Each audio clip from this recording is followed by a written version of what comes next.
Nós estamos lendo do Srimad Bhagavatam, com tradução e comentários, por sua divina graça, A.C. Bhaktivedanta Swami Prabhupada. Canto 1, capítulo 6, verso 1. Suta disse: Ó Brahmanas, tendo assim ouvido tudo sobre o nascimento e atividades de Srinarda, Vyasadeva, a encarnação de Deus e filho de Satyavati, indagou o seguinte. Significado. Neste capítulo, Nardaji descreverá como foi capaz de ter uma breve audiência com o Senhor, enquanto esteve absorto, pensando transcendentalmente nas saudades do Senhor, e como isso lhe foi doloroso. Verso 2. Shri Vyasadeva disse: Que fizeste tu, Narda, após a partida dos grandes sábios, que haviam te dado instruções sobre o científico conhecimento transcendental, antes do começo de teu atual nascimento? Significado. O próprio Vyasadeva era discípulo de Nardaji, e portanto era natural que estivesse ansioso por ouvir o que Narda fez após a iniciação recebida de seus mestres espirituais. Ele queria seguir os passos de Narda para alcançar o mesmo estágio perfeito de vida. Esse desejo de indagar do mestre espiritual é um fator essencial para o caminho progressivo. Este processo é tecnicamente conhecido como Sadharma Pracha. Verso 3. Ó filha de Brahma, como passaste tua vida após a iniciação, e como obtiveste este corpo, tendo abandonado o antigo no devido tempo. Significado. Em sua vida precedente, Shri Narda Muni fora apenas o filho de uma simples criada, de modo que é certamente importante a forma como ele se transformou tão perfeitamente no corpo espiritual de vida, bem-aventurança e conhecimento eternos. Shri Vyasadeva desejou que ele revelasse estes fatos para a satisfação de todos. Verso 4. Ó grande sábio, o tempo aniquila tudo na devida hora. Como é, então, que este tema, que aconteceu antes deste dia de Brahma, ainda está fresco em tua memória, intacto pelo tempo? Significado.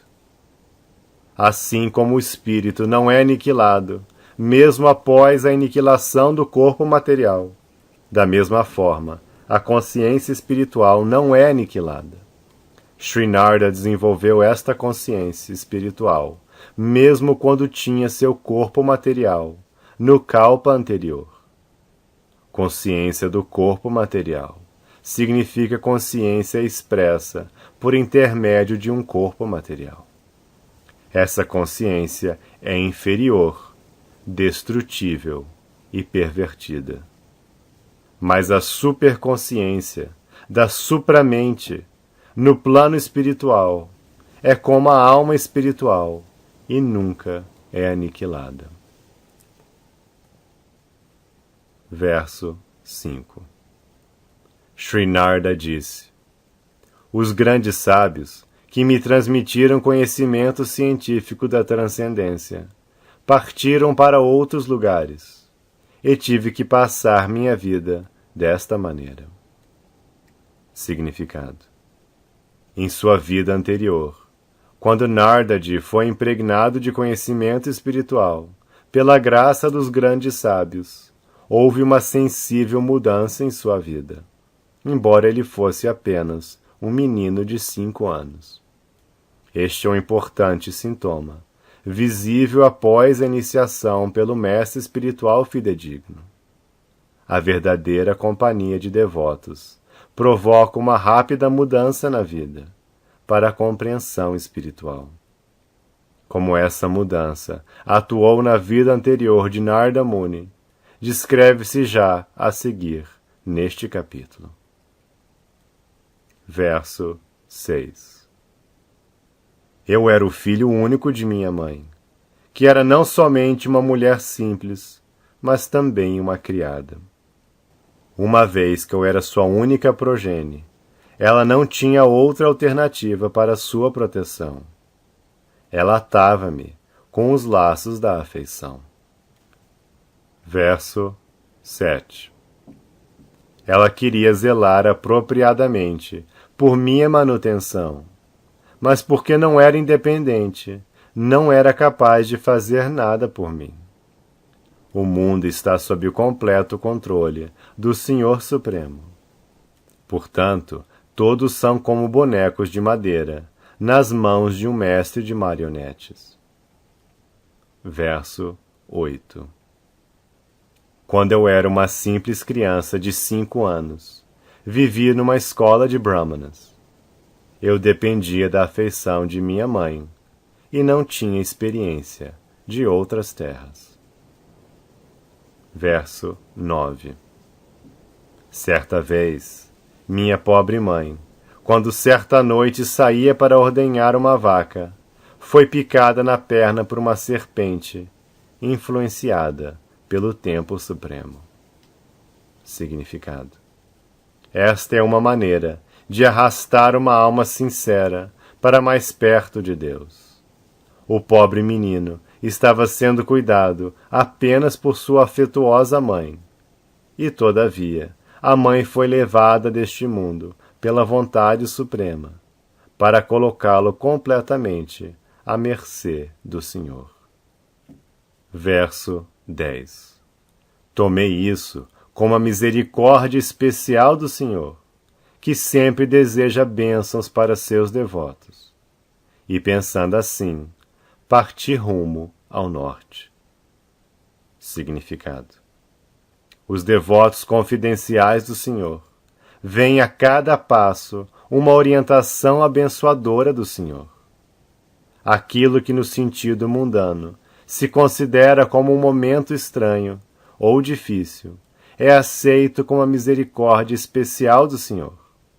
A prosperidade mundana é um tipo de febre material, e pela graça do Senhor, o grau desta febre material é gradualmente diminuído, e a saúde espiritual é obtida passo a passo. As pessoas mundanas interpretam isso erradamente. Verso 11.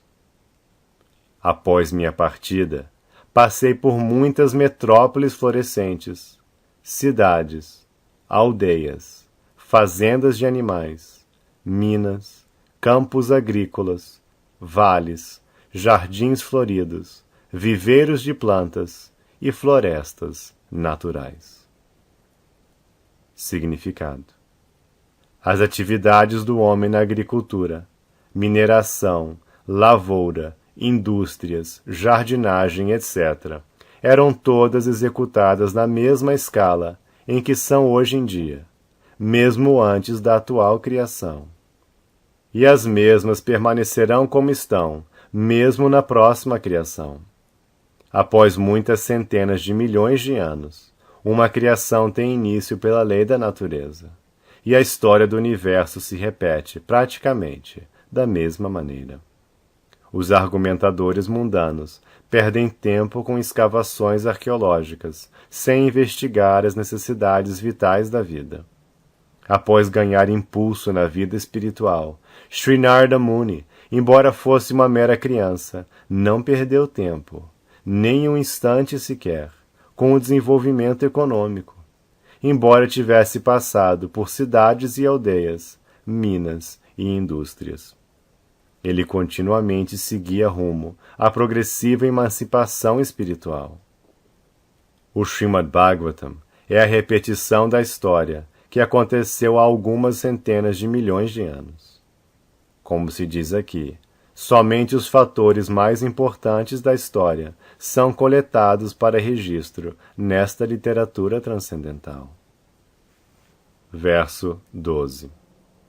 Passei por colinas e montanhas, cheias de reservatórios de vários minerais, como ouro, prata e cobre, e por extensões de terra com reservatórios de água repletos de belas flores de lótus, dignos dos habitantes do céu, decorados com abelhas inquietas e pássaros canouros. Verso 13. Passei então sozinho por muitas florestas de juncos, bambus, capoeiras, relva cortante, ervas daninhas e cavernas que eram difíceis de atravessar. Visitei densas, escuras e perigosamente amedrontadoras florestas, que eram o parque de diversões de cobras, corujas e chacais. Significado: é um dever de um mendicante, Parivrajacacharya, experimentar todas as variedades da criação de Deus, viajando sozinho por todas as florestas, colinas, cidades, aldeias e assim por diante, para ganhar fé em Deus e força mental, bem como para iluminar os habitantes com a mensagem de Deus. Um sannyasi tem a obrigação de correr todos esses riscos sem temor. E o sannyasi mais típico da era atual é o Sr. Chaitanya, que viajou da mesma maneira pelas selvas da Índia Central, iluminando mesmo os tigres, ursos, serpentes, veados, elefantes e muitos outros animais selvagens. Nesta era de Kali, sannyas é proibida para homens comuns. Aquele que muda de vestimenta para fazer propaganda é um homem diferente do sannyasi original e ideal. Deve-se, entretanto, fazer um voto de parar completamente o convívio social e devotar a vida exclusivamente ao serviço ao Senhor. A mudança de vestimenta é apenas uma formalidade. O Sr. Chaitanya não aceitou um nome de sannyasi, e nesta era de Kali, os ditos sannyasis não devem trocar seus nomes anteriores, seguindo os passos do Sr. Chaitanya.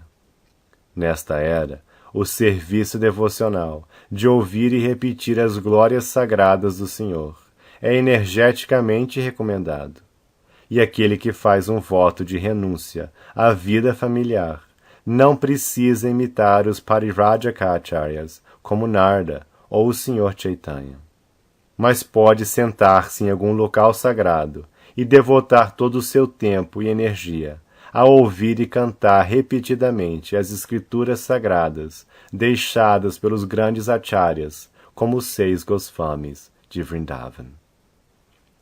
Verso 14.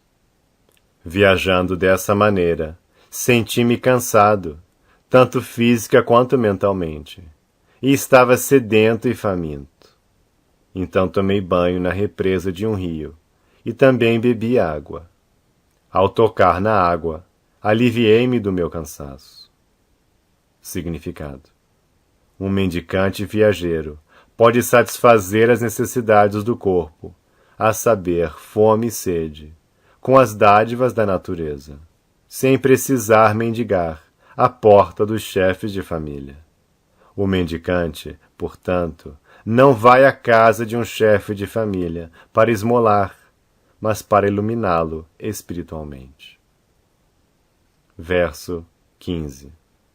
Depois disso, debaixo da sombra de uma figueira de bengala, numa floresta desabitada, comecei a meditar na super-alma situada dentro de mim, usando minha inteligência, como aprendera com as almas liberadas. Significado: não devemos meditar de acordo com nossos caprichos pessoais. Temos de aprender perfeitamente bem das fontes autorizadas das Escrituras, através do meio transparente de um mestre espiritual autêntico. E dessa maneira é mister utilizarmos-nos de nossa inteligência, treinando-a em meditar na super-alma que mora dentro de cada ser vivo. Esta consciência é firmemente desenvolvida por um devoto que tenha prestado serviço amoroso ao Senhor, através da execução das ordens do mestre espiritual. Sri Nardaji entrou em contato com mestres espirituais fidedignos, serviu-os sinceramente e obteve iluminação da maneira correta. Então ele começou a meditar. Verso 16. Logo que comecei a meditar, nos pés de lótus da personalidade de Deus, com minha mente transformada pelo amor transcendental, lágrimas rolaram de meus olhos, e sem demora, a personalidade de Deus, Sri Krishna, apareceu no lótus do meu coração. Significado. Aqui a palavra bhava é significativa. Este estágio bhava é alcançado depois que tenhamos afeição transcendental pelo Senhor.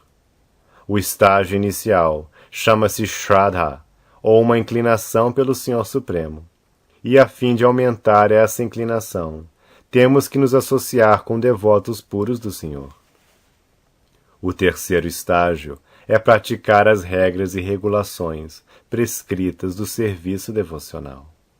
Isso dissipará todas as espécies de apreensões e eliminará todas as deficiências pessoais que queiram obstruir o progresso no serviço devocional.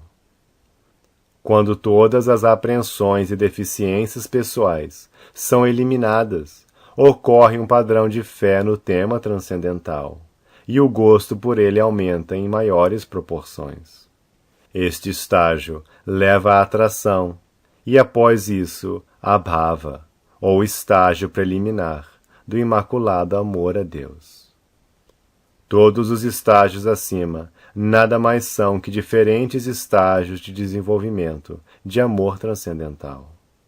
Uma vez que alguém esteja saturado assim de amor transcendental, segue-se um forte sentimento de saudades, que leva a 8 tipos diferentes de êxtase. As lágrimas que caem dos olhos de um devoto constituem uma reação automática, e por Sri Narada Muni, em seu nascimento anterior, ter alcançado esse estágio muito rapidamente após deixar o lar, foi-lhe realmente possível perceber a presença real do Senhor, que ele experimentou tangivelmente com seus sentidos espirituais desenvolvidos, sem mácula material. Verso 17.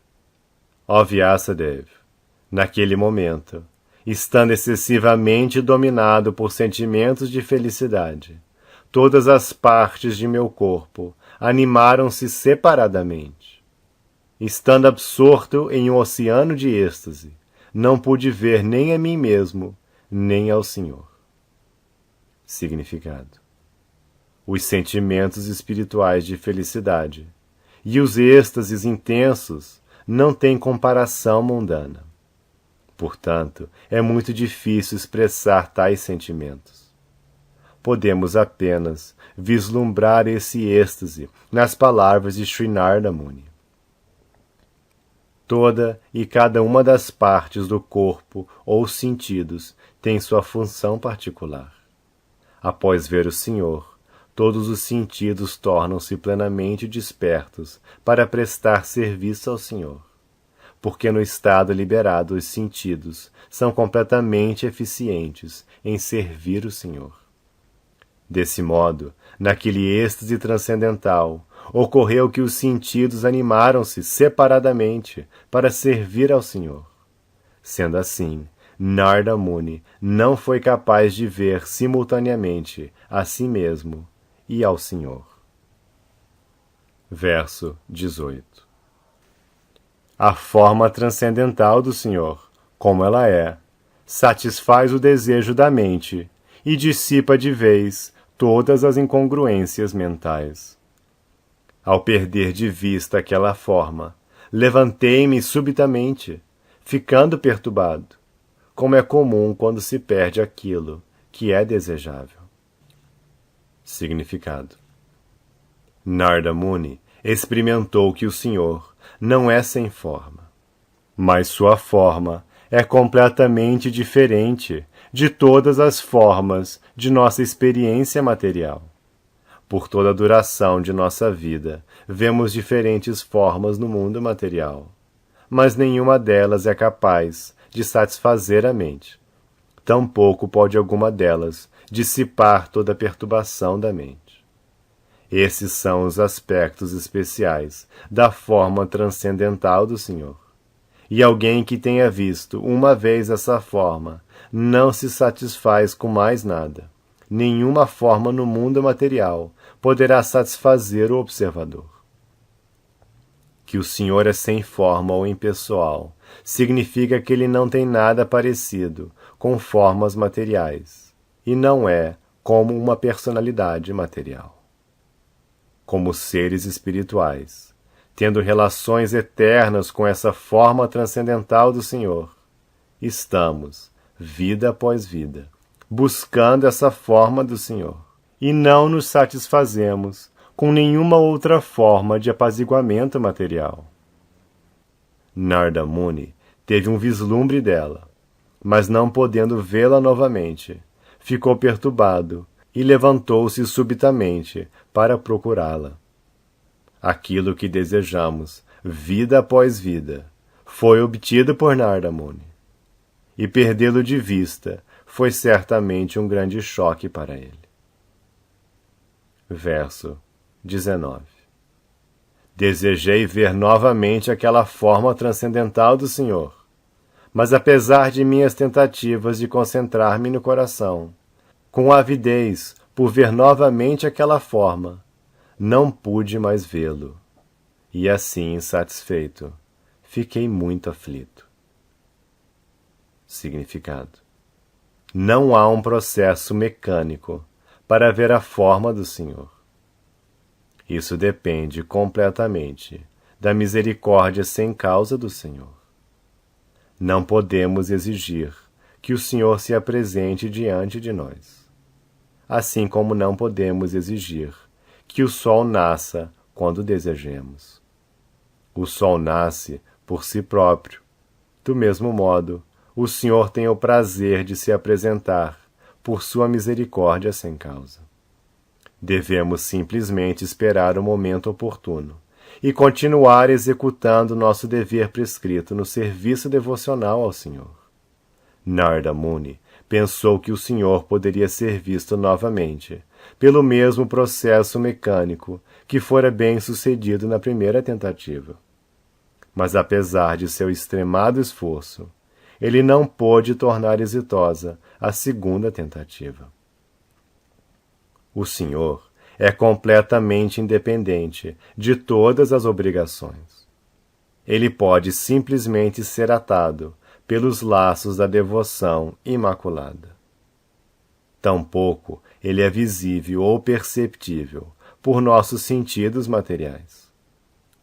Quando lhe apraz, estando satisfeito com a sincera tentativa de serviço devocional, completamente dependente da misericórdia do Senhor, então ele pode ser visto por sua própria vontade. Verso 20. Vendo meus esforços naquele lugar solitário, a personalidade de Deus, que é transcendental a todas as descrições mundanas, falou-me com gravidade e palavras agradáveis, apenas para mitigar minha aflição. Significado: nos Vedas se diz que Deus está além do alcance das palavras e da inteligência mundanas. E todavia, por sua misericórdia sem causa, podemos ter sentidos adequados para ouvi-lo ou falar-lhe. Esta é a energia inconcebível do Senhor. Aquele a quem ele concede sua misericórdia pode ouvi-lo. O Senhor ficou muito satisfeito com Narada Muni, e por isso ele foi dotado de força necessária para que pudesse ouvir o Senhor. Contudo, não é possível que outras pessoas percebam diretamente o contato do Senhor durante o estágio probatório do serviço devocional regulativo. Aquilo foi uma dádiva especial para Narada. Quando ele ouviu as agradáveis palavras do Senhor, os sentimentos de saudades foram até certo ponto mitigados. Um devoto enamorado de Deus Sente sempre as dores da separação e por isso está sempre absorto em êxtase transcendental.